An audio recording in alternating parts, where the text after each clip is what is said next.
सभी को नमस्कार। मैं हूं सोना शर्मा और आज की क्लास में हम चर्चा करने वाले हैं कक्षा 10 हिंदी ब से डायरी का एक पन्ना। तो सबसे पहले हम शुरुआत करते हैं लेखक परिचय से। तो लेखक का नाम है, इस पाठ के लेखक का नाम सीताराम सेकसरिया। इनका जन्म हुआ था 1892 में राजस्थान नवड़गल नाम के जगह पर, और इनकी मृत्यु हुई थी 1982 में। 1982 में इनकी मृत्यु होती है। इस पाठ का परिचय कुछ इस तरीके से है कि अंग्रेज़ों से भारत को आज़ादी दिलाने के लिए महात्मा गांधी ने सत्याग्रह आंदोलन छेड़ा था। सभी को पता है ये बात। तो इस आंदोलन ने जनता में आज़ादी की उम्मीद जगाई। देश भर में ऐसे बहुत से लोग सामने आए जो इस महासंग्राम में अपना सब कुछ त्यागने के लिए तैयार थे। 26 जनवरी 1930 को गुलाम भारत में पहली बार स्वतंत्रता दिवस मनाया गया था, और इसके बाद हर साल इसी दिन को स्वतंत्रता दिवस के रूप में मनाया जाने लगा। आज़ादी के 2.5 साल के बाद, यानी कि 1950 में 1950 में यही दिन हमारे अपने संविधान के लागू होने का दिन बना दिया गया। यानी कि हमारा संविधान किस दिन लागू हुआ था? 26 जनवरी 1950 को लागू हुआ था। आइए अब हम इस पाठ के समरी पर हम बातचीत करेंगे कि प्रस्तुत पाठ के लेखक सीताराम सेकसरिया आज़ादी की इच्छा रखने वाले महान इंसानों में से एक थे। वह दिन प्रतिदिन जो भी देखते थे, सुनते थे या महसूस करते थे, उसे अपनी निजी डायरी में लिख लिया करते थे। इस पाठ में उनकी डायरी का, यानी कि उनकी डायरी का 26 जनवरी 1931 के दिन का लेखा जोखा है। ये जो डायरी जो लिखा करते थे सीताराम सेकसरिया, तो ये जो हमारे चैप बुक में जो मेंशन किया गया है डायरी का एक पन्ना, उसमें किस दिन का जिक्र किया गया है? 26 जनवरी 1931 के दिन का लेखा जोखा है, उस दिन का जिक्र किया गया है जो उन्होंने खुद अपनी डायरी में लिखा है। आगे बताया गया है कि लेखक कहते हैं कि 26 जनवरी 1931 का दिन हमेशा याद रखे जाने वाला दिन है। 26 जनवरी 1930 के दिन पहली बार सारे हिंदुस्तान में स्वतंत्रता दिवस मनाया गया था। अब यहाँ पर हम यह भी कह सकते हैं कि गुलाम भारत में सबसे पहले स्वतंत्रता दिवस कब मनाया गया था? 26 जनवरी 1930 को मनाया गया था, और 26 जनवरी 1931 को फिर उसका उसका उसे दोहराया जाना था। मतलब कि उसका रिपीटेशन था, अगले ही साल उसकी पुनरावृत्ति थी, जिसके लिए बहुत सी तैयारियां पहले से की जा चुकी थीं। सिर्फ इस दिन को सफल बनाने के लिए, इस दिन के प्रचार प्रसार के लिए 2,000 रुपये खर्च किए गए थे। आप समझ सकते हैं कि वो ज़माना कौन सा था? 1931 का था। तो 1931 में कहीं ना कहीं जो है कि भाई ये जो 2,000 रुपये का अमाउंट है, ये धनराशि जो है कहीं ना कहीं बहुत बड़ी धनराशि होगी। सभी मकानों पर भारत का झंडा, राष्ट्रीय झंडा फहरा रहा था, और बहुत से मकानों को तो इस तरह से सजा दिया गया था जैसे उन्हें स्वतंत्रता मिल ही गई हो। आगे बताया जा रहा है कि कलकत्ते के लगभग सभी भागों में झंडे लगाए गए थे। पुलिस अपनी पूरी ताकत के साथ पूरे शहर में पहरे लिए घूम घूम रही थी, और घूम घूम करके प्रदर्शन कर रही थी। कि प्रदर्शन इसलिए कर रही थी कि भाई पब्लिक को डरा रही थी, धमका रही थी कि किसी भी तरह की कोई भीड़ इकट्ठी ना की जाए, किसी भी तरह की कोई रैली ना निकाली जाए। ठीक है। न जाने कितनी गाड़ियां शहर भर में घुमाई जा रही थीं। घुड़सवारों का भी प्रबंध किया गया था। मतलब कि अंग्रेज़ों की तरफ से जो है कि इस रैली को, इस सभा को रोकने का पूरा इंतज़ाम किया गया था। घुड़सवार जो थे वो जगह जगह पर गश्त लगा रहे थे घोड़ों पर। गाड़ियों से, पुलिस की लॉरियों से जो है कि जगह जगह पर जो है कि उन लोगों ने डेरा लगा रखा था। हर एक गली को, मोड़ को, खुली जगहों को, जैसे पार्क वगैरह हो गए, उन सभी चौकों को वगैरह रोका गया था, या घेर रखा था इन लोगों ने, ताकि किसी भी तरह की कोई जो है कि ऐसे अनवांटेड एक्टिविटीज़ ना हो सके। आगे बढ़ेंगे हम। तो स्मारक के नीचे जहां शाम को सभा होने वाली थी, उस जगह को तो सुबह 6 बजे से पुलिस ने भारी संख्या में घेर रखा था। इतना सब कुछ होने के बावजूद कई जगह पर सुबह ही लोगों ने झंडा फहरा दिए थे। तारा सुंदरी पार्क में बड़ा बाजार कांग्रेस कमेटी के युद्ध मंत्री, ठीक है, कौन थे? हरिश्चंद्र सिंह, झंडा फहराने के लिए गए, परंतु वे पार्क के अंदर नहीं जा सके। क्यों नहीं जा सके? क्योंकि वहां पर अंग्रेज़ों ने जो है कि उनको पहले ही रोक दिया था, वे नहीं जा सके। इसके बाद में वहाँ पर भी काफ़ी मार पिटाई हुई, और 2-4 आदमियों के तो वहाँ पर सर भी फट गए। इसके बाद जो है कि मारवाड़ी बालिका विद्यालय की लड़कियों ने अपने विद्यालय में झंडा फहराने का समारोह मना लिया। मतलब पहले ही उन लोगों ने सुबह के समय ही झंडा फहरा लिया। वहाँ पर जानकी देवी, मदरसा बजाज, नारायण आदि स्वयंसेवी भी आ गए थे। उन्होंने लड़कियों को उत्सव का मतलब समझाया। मतलब ये जो 26 जनवरी 1931 के दिन का क्या महत्व है, उन लोगों के द्वारा इन लड़कियों को, स्कूल की लड़कियों को इस दिन की वैल्यू समझाई गई। इसके बाद में 2-3 बजे पुलिस कई आदमियों को पकड़ करके ले गई और उनमें मुख्य कार्यकर्ता जो थे वो पूर्णोदास थे और पुरुषोत्तम राय। सुभाष बाबू के जुलूस की पूरी जिम्मेदारी किसके ऊपर में थी? पूर्णोदास के ऊपर में थी। ये बोर्ड में आया हुआ क्वेश्चन भी है कि सुभाष बाबू के रैली की जिम्मेदारी किसके ऊपर? तो पूर्णोदास के ऊपर में थी, जिनको पुलिस ने पहले ही पकड़ करके गिरफ्तार कर दिया था। परंतु वे पहले ही अपना काम कर चुके थे। मतलब उनके ऊपर में जो जिम्मेदारियां थी कि जुलूस को एक पर्टिकुलर जगह पर लेकर के जाना था, वो पहले ही उस जगह पर पहुंचा चुके थे। उसके बाद उनको पुलिस ने गिरफ्तार कर लिया था। स्त्रियां अपनी तैयारी में लगी हुई थीं। अलग अलग जगहों से स्त्रियां जुलूस निकालने और सही जगह पर पहुंचने की कोशिश में लगी हुई थीं। जब से स्वतंत्रता प्राप्ति के लिए कानून तोड़ने का सिलसिला शुरू हुआ, तब से आज यानी कि 26 जनवरी 1931 तक इतनी बड़ी सभा ऐसे खुले मैदान में कभी नहीं हुई थी। और ये सभा तो हम कह सकते हैं कि सबके लिए ओपन लड़ाई थी। अब देखिए यहाँ पर ओपन लड़ाई का मतलब ये हुआ कि जो है कि एक, अब थोड़ा सा और आगे हम पढ़ लेते हैं। एक एक और पुलिस कमिश्नर ने नोटिस निकाला था। क्या नोटिस निकाला था? कि अमुक अमुक धाराओं के अनुसार कहीं भी किसी भी तरह की सभा नहीं की जा सकती। अगर किसी भी तरह की सभा की गई या फिर किसी ने उसमें भाग लिया तो उनको दोषी समझा जाएगा। और इधर जो है कि परिषद की तरफ से, काउंसिल की तरफ से ये नोटिस निकाला गया था। और काउंसिल के जो हेड थे, लीडर थे, वो कौन थे? नेताजी सुभाष चंद्र बोस थे। तो उनकी तरफ से जो नोटिस निकाला गया था वो ये था कि ठीक 4:24 पर स्मारक के नीचे यानी कि मॉन्यूमेंट के नीचे झंडा फहराया जाएगा और स्वतंत्रता की प्रतिज्ञा पढ़ी जाएगी। ठीक है। तो ये एक एक तरह से जो है कि ये खुली चुनौती थी काउंसिल की तरफ से, यानी कि सुभाष चंद्र बोस के साथ साथ में और भी जो कार्यकर्ता वगैरह थे।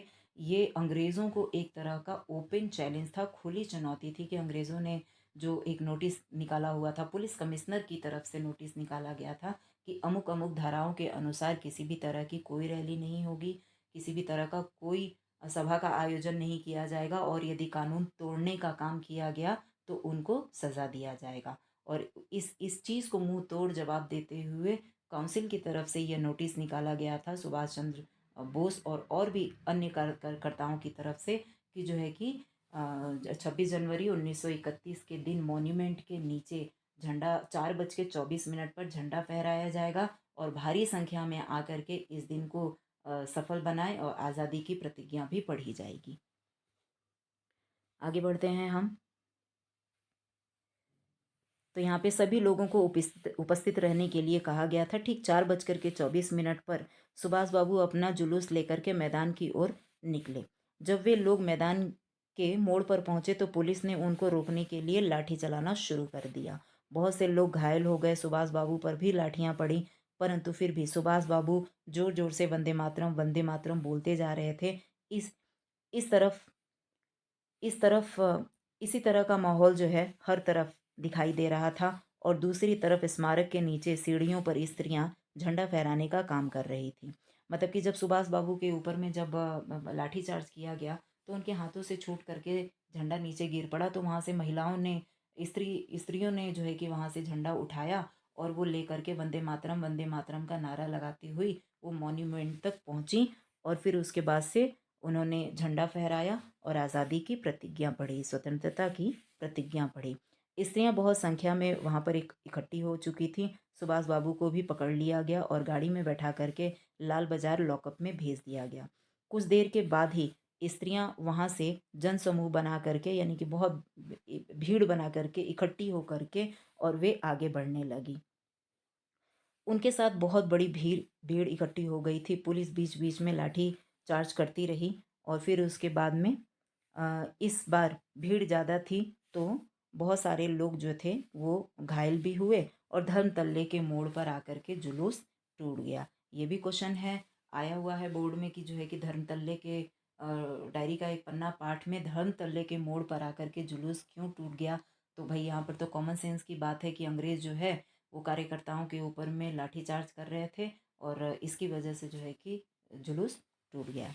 तो लगभग 50 से 60 स्त्रियों को यहाँ पर जो है कि वहाँ वहीं सड़क पर रोड पर बैठ गईं और फिर जो है कि वे नारा लगाती रहीं।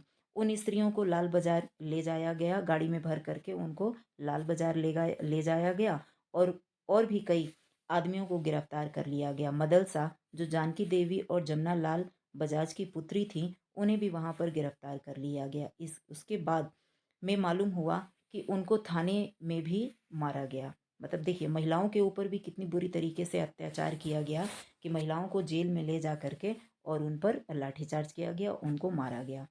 कुल मिलाकर के 105, देखिए यहाँ पर कितनी भारी मात्रा में जो है 105 महिलाओं को जो है कि गिरफ्तार किया गया और रात में उनको रात के 9 बजे उन्हें वापस छोड़ दिया गया।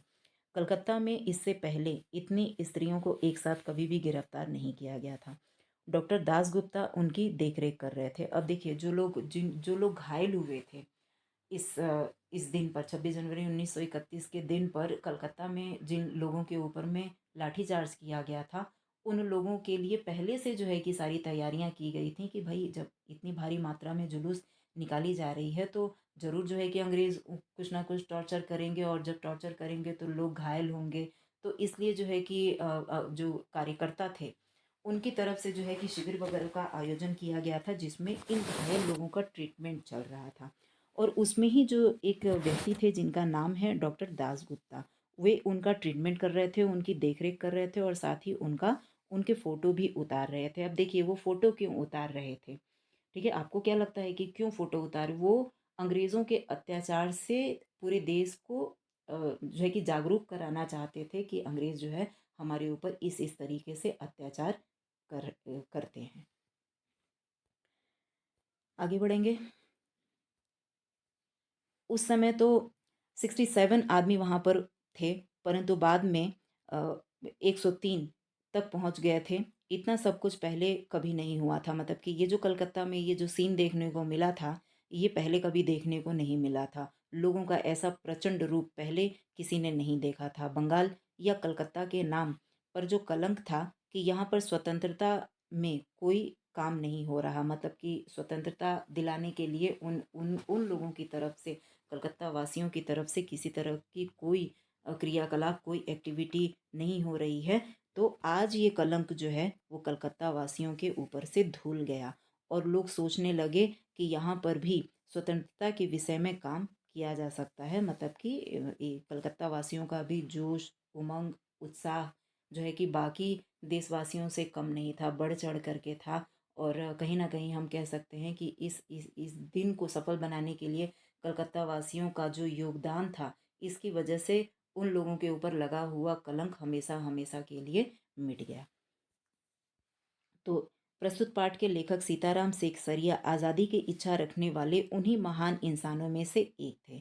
वह दिन प्रतिदिन जो भी देखते, सुनते, महसूस करते, उसे अपनी निजी डायरी में लिखा करते थे। यह कई वर्षों तक इसी तरह से चलता रहा। इस पाठ में उनकी डायरी का 26 जनवरी 1931 के दिन का लेखा-जोखा है, जैसा कि पहले भी बताया जा चुका है। ठीक है? जो उन्होंने खुद अपनी डायरी में लिखा है, जो कुछ भी उन्होंने अपनी आँखों से देखा, वो सब कुछ डायरी एंट्री के बेसिस पर उन्होंने कर रखा था। और नेताजी सुभाष चंद्र बोस और स्वयं लेखक सहित कलकत्ता, जो कि अब हम इसको कोलकाता के नाम से हम जानते हैं, कि लोगों ने देश का दूसरा स्वतंत्रता दिवस किस जोश से मनाया, दूसरा क्यों? क्योंकि पहला 26 जनवरी 1931 को मनाया गया था, जो कि गुलाम भारत में पहली बार मनाया गया था। और गुलाम भारत में ही दूसरा जो स्वतंत्रता दिवस मनाया गया वो कब? 26 जनवरी 1931 के दिन मनाया गया था। तो अंग्रेज़ प्रशासकों ने इसका इसका बढ़ चढ़ करके जो है कि विरोध करने की कोशिश की और विशेषकर महिला कार्यकर्ताओं पर बहुत सारे अत्याचार किए। आपने इस पाठ में देखा कि किस किस तरीके से उन पर लाठीचार्ज किया गया, 105 महिलाओं को पकड़ करके जेल में डाल दिया गया। और फिर जो है कि इन सब बातों का वर्णन इस पाठ में किया गया है। यह पाठ हमारे क्रांतिकारियों की कुर्बानियों की याद दिलाता है, साथ ही साथ यह भी सिखलाता है कि यदि एक समाज या सभी लोग एक साथ सच्चे मन से कोई काम करने की ठान ले, तो ऐसा कोई भी काम नहीं है जो नहीं किया जा सकता या फिर उसमें हमें सफलता ना मिले। इस पाठ में कुल मिलाकर के हमें टीम वर्क यानी कि सहयोग की भावना का मैसेज दिया गया है। तो आइए फिर आगे हम जो है कि ये लेखक के परिचय के बारे में हम जानते हैं। तो कि सीताराम सेकसरिया आखिर कौन थे? तो पहले ही बताया जा चुका है कि इनका जन्म 1892 में राजस्थान के नवलगढ़ में हुआ था, परंतु अधिकांश जीवन इनका कलकत्ता में ही बीता। ये व्यापार से जुड़े होने के साथ-साथ अनेक साहित्यिक, सांस्कृतिक और नारी शिक्षण संस्थाओं के प्रेरक, संस्थापक और संचालक भी रहे। महात्मा गांधी जी के आह्वान पर ये स्वतंत्रता संग्राम से जुड़ गए और कुछ साल तक ये आज़ाद हिंद फौज के मंत्री भी रहे। देखिए कि नई जानकारी यहाँ पर पढ़ने को हमें मिल रही है कि ये आज़ाद हिंद फौज के भी मंत्री रहे, मतलब कि कई सालों तक ये नेताजी सुभाष चंद्र बोस के साथ में भी ये जुड़े रहे। इन्होंने स्व अध्ययन से पढ़ना लिखना सीखा, मतलब कि खुद से, कहीं स्कूल नहीं गए, कॉलेज नहीं गए, ये खुद से ही इन्होंने पढ़ना लिखना इन्होंने सीखा। इनकी कुछ रचनाएं हैं, उनके बारे में हम बातचीत कर लेते हैं। तो इनकी जो प्रमुख रचनाएं हैं वह है स्मृतिकर्ण, मन की बात, बीता युग, नई याद और दो भागों में एक कार्यकर्ता की डायरी। ये जो पाठ हम पढ़ रहे हैं, जो है कि डायरी का एक पन्ना, वो एक कार्यकर्ता की डायरी का ही एक अंश है, जो कि 26 जनवरी 1931 के दिन का जिक्र किया गया है यहाँ पर। तो आइए अब हम इस पाठ के कठिन शब्दों के ऊपर में हम बातचीत कर लेते हैं। Word meaning. तो पुनरावृत्ति, पुनरावृत्ति का मतलब फिर से दोहराना, आना नहीं दोहराना कर लेंगे तो ज़्यादा बेटर होगा। उसके बाद से गश्त, यानी कि पुलिस कर्मचारी का पहरे देने के लिए घूमना। सार्जेंट, सेना का एक पद, जो है कि आर्मी का एक पोस्ट होता है जिसको हम कहते हैं सार्जेंट। मॉन्यूमेंट, स्मारक, काउंसिल, परिषद। चौरंगी, कलकत्ता के एक शहर का नाम है।